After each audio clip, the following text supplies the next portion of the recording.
샬롬 샬롬 샬롬 샬롬. 하나님 사랑합니다. 여러분 주 안에서 사랑합니다. 오늘 아가 3장 말씀입니다. 1절에서 11절까지 사랑하는 이를 찾아서 이런 제목으로 함께 은혜를 나눠보도록 합니다. 성경의 이야기 한마디로 표현한다면 여러분 뭐라고 표현하시겠습니까? 저는 하나님의 사랑 이야기라고 말씀드리고 싶습니다.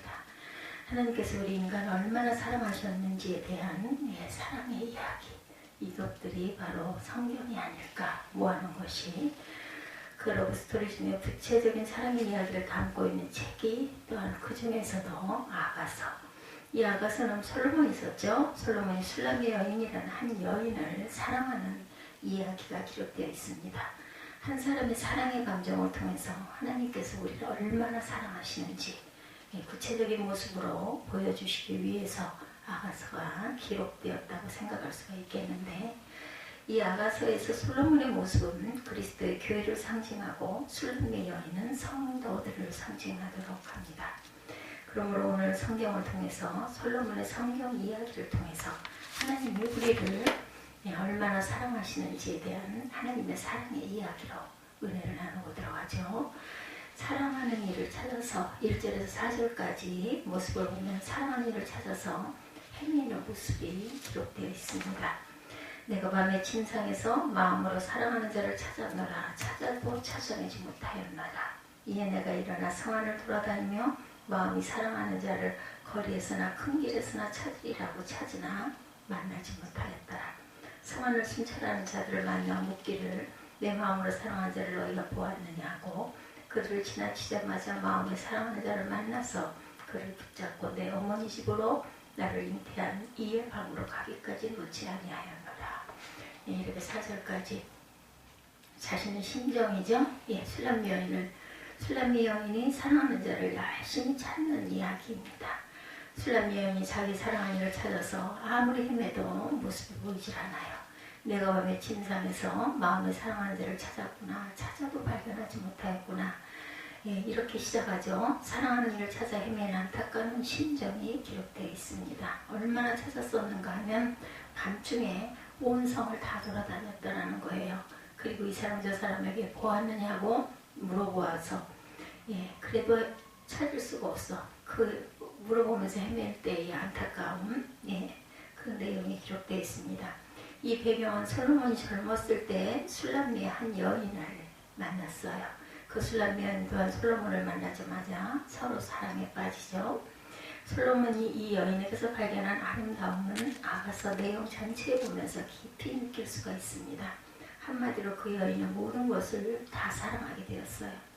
예를 들어 보면 1장 6절에도 내가 일광에 지어 공수말지라도 붉게 보지 말 것은 내 어미의 아들들이 나를 놓아여 포도원지기를 삼았습니다. 내가 이렇게 까매진 건 포도원지기가 되었기 때문이다. 즉 그 여인은 백옥 같은 피부를 가지고 있지 않아요. 그의 얼굴은 태양에 검게 그을려 있습니다. 또한 포도원에서 일을 했기 때문에 그 복장과 피부 또한 거칠었겠죠. 그런 그녀의 모습은 예쁜 공주 같은 모습이 아닙니다. 그런데도 솔로몬은 그 여인의 모습을 보면서 그만 한눈에 반해버렸다. 오늘 솔로몬이 발견한 아름다움은 그 여인의 내면적인 아름다움을 발견한 것이겠죠. 내면의 아름다움을 발견하니 외모의 모든 것이 다 아름답게 보였다는 겁니다. 실제 어떤 부부들은 신랑이 멋있게 생겼으면 그 신부는 얼마나 아름다울까 하고 생각하고 보면 실망하는 경우들이 많대요. 신랑이 아주 잘생겨서 신부도 굉장히 예쁘겠다 했는데 반대. 신부가 너무 이쁘게 생겨서 신랑도 아주 잘생겼겠다 보면 대개는 반대일 경우가 많다는 거죠. 두 사람 다 그렇게 아주 아름다운 모습들은 아닐 수도 있다는 겁니다. 어떤 잘생긴 남자가 결혼을 앞두고 목사님께 주례를 부탁했어요. 그런데 주례비를 얼마를 드려야 할지를 고민하다가 목사님께 솔직하게 여쭙다 그래요. 목사님 죄송하지만 주례비는 얼마 정도가 좋을까요? 그랬더니 목사님께서 신부가 예쁘다고 생각하는 만큼 주게나 라고 했다고 합니다. 그리고 결혼식 날 신랑은 목사님께 10만 원을 드렸습니다. 목사님은 어이가 없었다고 그러죠. 아무리 예쁘지 않아도 사랑하는 신부인데 이것밖에 책정을 안 했나 하고 드디어 결혼식을 드렸습니다. 그리고 목사님은 계속해서 신부의 얼굴이 궁금했어요. 결혼식이 시작되고 목사님이 주례를 하십니다. 그리고 무사하게 결혼식이 끝낸 뒤 신랑을 불렀어요. 그리고 신랑에게 5만 원을 돌려주면서 이거 거스름돈일세 했다는 웃지 못한 해프닝, 만든 것인지 아니면 실제 있었는지는 잘 모르겠습니다. 사람들이 사랑에 빠지는 것은 반드시 외모만은 아니죠. 외모가 처음에 딱 만났을 때는 외모가 호감이 가거나 하면은 더 마음이 열리지만 오랫동안 교제를 하면은 외모보다는 내면이 중요합니다. 내면 중에서도 제가 생각할 땐 성품이 상당히 중요하다고 생각합니다. 진솔한 아름다움이 사람의 마음을 휘어잡습니다. 한번 사랑에 빠지고 나면 그 다음부터 두 사람 말고는 아무도 보이질 않죠. 눈꺼풀에 콩꺼풀에 씌었다 이렇게 얘기하죠. 그것이 다 벗겨질 때까지 절대 다른 사람은 쳐다보지도 않고 또 마음의 관심도 가지 않습니다. 그 콩꺼풀이 벗겨지고 나면 이제 다른 게 다 보이는 거죠. 오늘 본문에서 우리는 어떻게 여자가 채식머리 없이 저렇게 돌아다닐 수가 있는가 하면서 의구심을 가질 수도 있지만 지금 그 여인은 한마디로 여인의 모습을 표현하지만 사랑의 눈이 멀었다라고 표현할 수 있겠죠. 사랑의 눈이 멀게 되면 자존심도 버리게 되고 사랑한 이를 만날 수만 있다면 어떤 고생도 험한 일도 사람들의 조롱도 참아낼 수가 있다는 것. 오늘 이 여인의 사랑은 바로 우리가 가져야 할 사랑입니다. 하나님께 대한 사랑. 그렇죠? 우리의 신랑 되신 예수님을 향해서 우리는 얼마나 큰 사랑을 가지고 있습니까? 사랑하는 예수님을 만나기 위해서 우리는 얼마나 찾아 헤매고 있습니까? 여러분 예수님과 가졌던 사랑의 시간 있으셨습니까? 내가 예수님을 처음 만났을 때 나를 구원하신 그 구원의 주님을 만났을 때의 기쁨이 지금도 여러분의 내면에 간직되어 계신가요? 요한계시록 에베소서 교회가 첫사랑을 잃어버렸을 때 그들은 책망을 받죠. 계시록 2장 4, 5절을 보면 그러나 너를 책망할 것이 있나니 너희 처음 사랑을 버렸느니라. 그러므로 어디서 떨어진 것을 생각하고 회개하여 처음 행위를 가지라. 만일 그리하지 아니하고 회개치 아니하면 내가 내게 임하여 내 촛대를 그 자리에서 옮기리라. 이렇게 말씀하십니다. 사랑을 잃어버리고 회개하지 않으면 촛대가 옮겨진다는 것은 엄청난 징계이죠. 주님을 사랑하지 않았던 것이 아니고 문제는 과거에 우리가 얼마나 주님을 사랑했었어도 주님을 보시는 것은 과거가 아니라 오늘입니다. 지금이죠. 지금 내가 얼마나 주님을 사랑하고 있는가가 문제입니다. 오늘 여인이 사랑하는 이를 찾아 헤매는 것처럼 여러분도 사랑하는 예수님을 찾아서 나서야겠죠. 우리의 첫사랑이 어디에서 떨어졌는지를 찾아 나서야 합니다. 예수님만 생각해도 그렇게 좋을 수가 없고 행복하고 주님 한 분만으로 만족했던 그 사랑을 우리는 이 한 주간 다시 찾아 나서 보십시다. 두 번째 사랑의 꿈입니다. 5절에 보면 꿈과 같은 사랑 이야기가 나오죠. 이제 사랑하는 이를 만났어요. 그리고 솔로몬이 여인에게 부탁합니다. 예루살렘 여자들은 내가 노루와 들사슴으로 너희에게 부탁한다. 사랑하는 자가 원하기 전에는 흔들지 말고 깨우지 말아라. 이 말 속에 얼마나 사랑의 감정이 깊이 묻혀져 나오는지 모릅니다.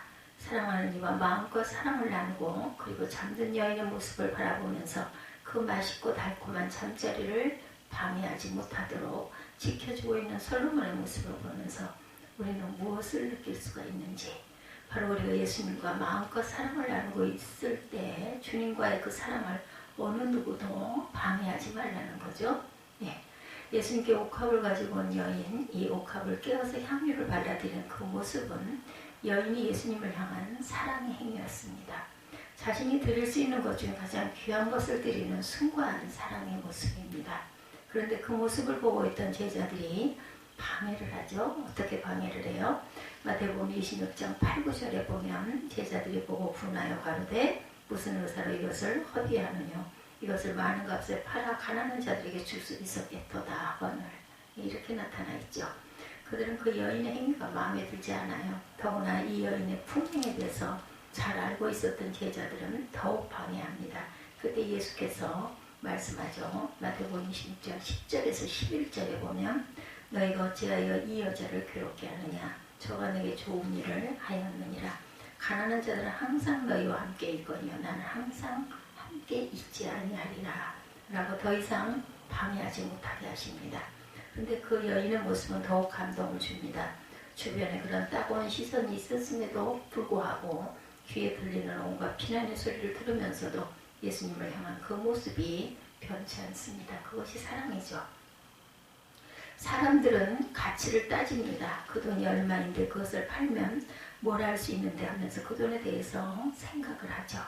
대체적으로 이렇게 생각하는 사람은 자신은 아무것도 내놓지 않은 사람이에요. 자신 아무것도 내놓지 않으면서 남들의 것으로 생색을 내려고 하는 사람들. 왜냐하면 그들의 느끼는 사랑이 없기 때문이죠. 사랑이 있는 사람은 돈의 가치를 생각하지 않습니다. 사랑하는 일을 위한 것이라고 한다면 조금도 아까워하지 않고 드릴 수 있는 사람이 사랑하는 사람입니다. 더 좋은 것을 주지 못해서 안타까워하는 사람들이죠. 예수님은 그 사랑을 방해하지 말라고 합니다. 주님을 사랑하는 그 사랑을 방해하지 못하게 합니다. 또한 솔로몬은 여인의 잠을 깨우지 말라 말하죠. 시편 127편 2절에 너희가 일찍 일어나고 늦게 누우며 수고의 떡을 먹음이 헛되도다. 그러므로 야훼께서 그 사랑하는 자에게는 잠을 주신다고 말씀하죠. 우리에게 잠을 주시는 주님의 깊은 사랑을 느낄 수가 있습니다.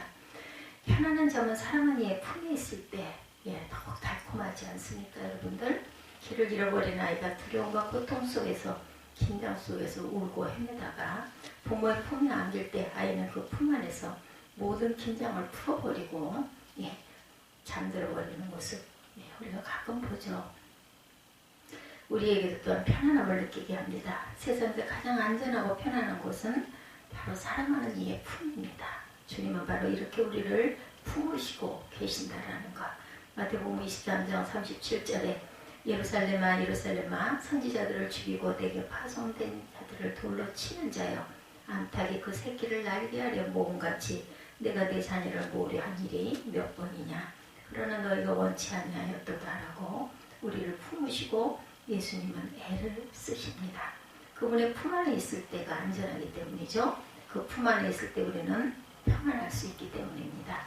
우리 인생 속에 가장 행복할 때는 우리가 주님의 품 안에서 벗어나지 않았을 때입니다. 오늘 솔로몬은 그 여인을 지켜주려고 애를 씁니다. 주님은 우리를 그분의 품 안에서 지켜주시려고 오늘도 성령님을 통해서 여러분을 보호하고 계시는 줄로 믿습니다. 사랑의 기다림 6절부터 11절의 내용이자 이제 신부는 신랑이 자기를 맞이하러 오는 것을 기다리고 있죠. 신랑 되는 솔로몬이 왕의 가마를 타고 용사들을 거느리고 신부를 맞으러 오는 모습은 마치 우리 신랑 되신 예수께서 마지막 날에 우리를 맞으러 천군 천사를 대동하고 오시는 모습을 떠올리게 하죠. 연애하는 사람에게 있어서 가장 싫은 순간은 저녁에 헤어지는 순간들이래요. 그래서 결혼들을 한다고 하죠. 그 헤어짐이 싫어서 빨리 결혼을 하고 싶어하는 것처럼 우리 예수께서도 신랑으로 우리에게 오실 때 우리는 영원한 천국에서 주님과 함께 살게 되는 영원한 행복에 들어가는 것입니다. 우리는 지금 다시 오실 주님을 기다리고 있어요. 기다리는데 어떻게 기다려야 할까? 성경에서는 신부가 신랑을 기다리는 것에 대해서 마태복음 25장 1절에서 11절까지 지혜로운 열처녀의 비유 여러분들 잘 아시죠? 이스라엘의 결혼 풍습은 낮에 결혼식을 올리는 것이 아니라 저녁에 올립니다. 더운 지역이기 때문에 날이 선선해지면서 밤을 새고 결혼식을 올리게 되는데 성경에 보면 10처녀 중에 5은 미련하고 5은 슬기로운 여인이죠. 미련한 5처녀는 신랑과 함께 축하 행렬에 참여하기 위해서 등을 가지고 갔지만 기름을 준비하지 못했어요. 그러나 슬기로운 5처녀는 등과 함께 기름도 충분히 준비를 해서 가져갑니다. 주님 당시의 여자들은 연령이 많지 않을 때 10대 중반에 우리나라도 옛 풍습에는 벌써 10서너 되면 결혼들을 했죠.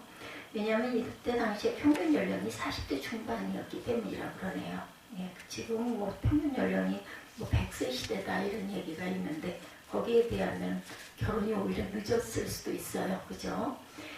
연애 중에 축하의 의미로 횃불을 켜고 이 행사의 절정은 신랑이 신부 집에 가서 신부를 자기 집으로 데리고 오는 일이었다고 그러죠. 신랑은 장인이나 장모에 가서 신부를 위해 지참금을 지불하고 결혼 약정서에 서명을 합니다. 그리고 나서 신랑은 단장하고 기다리는 신부에게 가서 그녀를 자기 집으로 데리고 가죠. 그때 신부 집에는 10처녀로 구성된 들러리들이 그 일을 돕는 것이 관례라고 해요. 이 10명의 들러리들은 일반적으로 신부 또래의 절친한 처녀 친구들로 구성되어 있었다고 그러죠. 그리고 결혼식에 가보면 신랑과 신부의 친구들끼리만 딱 모여서 즐거운 시간을 가지는 것을 볼 수 있는데, 당시에는 신랑의 신부의 친구들과 함께 잔치를 벌이는 것이 결혼식의 아주 하이라이트였다고 합니다. 근데 그러기 위해서는 신부의 친구들이 거기에 걸맞는 준비를 해야 되겠죠. 옷도 깨끗한 것으로 입고 머리도 예쁘게 단장하고 화장도 하고 몸을 단장해서 결혼식에 참여하는 것입니다. 당시의 중요한 준비는 오늘날과 같은 전기가 없는 시대죠. 밤중에 올리는 축제의 등불과 기름을 준비하는 것은 아주 중요한 준비였을 것 같아요. 지혜로운 여인은 기름을 많이 준비한 여인이라는 것이고, 신부도 결혼식을 위해서 몸과 마음을 준비하는 것처럼 함께 잔치에 초대받은 그의 친구들도 이에 못지않게 준비하고 기다려야 하는 것처럼 우리도 예수를 맞이하기 위해서 준비하고 기다릴 줄 알아야 되겠다. 사랑하는 이를 맞이할 준비를 해야 합니다. 신부들은 결혼을 앞두고 신부 수업을 따로 받습니다. 음식장 마련하는 것과 살림살이에 필요한 모든 것과 시댁어른 모시는 법 등을 부모로부터 배우든지 아니면 학원에 가서 배우든지 하죠. 어떤 분은 결혼을 위해서 꽃꽂이까지 배웠다 가는 분도 있어요. 임신한 부인은 10달 후에 만나게 될 아이를 맞이하기 위해서 특별히 신경을 많이 씁니다. 이것을 태교라고 하죠. 말수도 줄이고 좋은 말을 하려고 하고 좋은 책도 많이 보고 좋은 음식도 먹고 그리고 많은 기도로 아이를 맞을 준비를 하는 것처럼 우리도 주님 맞을 준비를 해야 합니다. 오늘날 우리는 어떤 모습으로 주님을 맞을 준비를 하고 있어야 할까? 지혜로운 여인은 기름으로 준비했는데 우리에게 있어서 기름은 무엇을 의미합니까? 그것은 성령 충만이죠. 여러분, 여기서 성령의 충만함에 대해서 오해하시지 마십시오. 성령의 충만함은 기도를 많이 하는 것만을 가르치지 않습니다. 기도를 많이 하는 것은 성령 충만함의 한 방법이기는 하지만 정말 성령이 충만한 상태는 우리의 삶의 모습이죠. 성도와 성도다운 삶의 모습을 가시는 것이 성령의 충만입니다. 갈라디아서 5장 23절 내용이 바로 성령 충만의 상태죠. 오직 성령의 열매는 사랑과 희락과 화평과 오래 참음과 자비와 양성과 충성과 온유와 절제니. 오늘 본문의 솔로몬과 술람 여인의 사랑 이야기는 바로 예수님과 우리의 사랑 이야기입니다. 예수님은 우리를 향하여 이런 사랑으로 다가오시는 주님은 그 사랑에 우리는 어떻게 반응하고 있는지 되돌아보십시다. 세상에서 가장 슬픈 사랑은 짝사랑이라고 그러죠. 한쪽에서만 일방적인 사랑을 하는 것, 그 일반적인 사랑은 결국 행복하지 않아요. 가슴 아픈 사랑이죠. 우리도 주님의 사랑에 이제는 반응을 해야 할 때가 아닐까. 주님이 우리로 인해서 가슴 아프시지 않게 주님은 자신의 온 생명을 희생하시면서 사랑해 주셨는데, 이제는 우리도 주님께 우리의 사랑을 드려야겠습니다. 신랑으로 오실 주님을 오늘도 준비하며 기다려야 되겠죠. 사랑으로, 희락으로, 화평으로, 오래 참음으로, 자비로, 양선으로, 온유와 절제로 준비해야 할 줄 믿습니다. 그래서 주님의 우리를 맞으러 오신 그날 신랑 되신 주님과 함께 영원한 주님의 나라에 들어가는 저와 여러분이 되시기를 주님의 이름으로 축복합니다.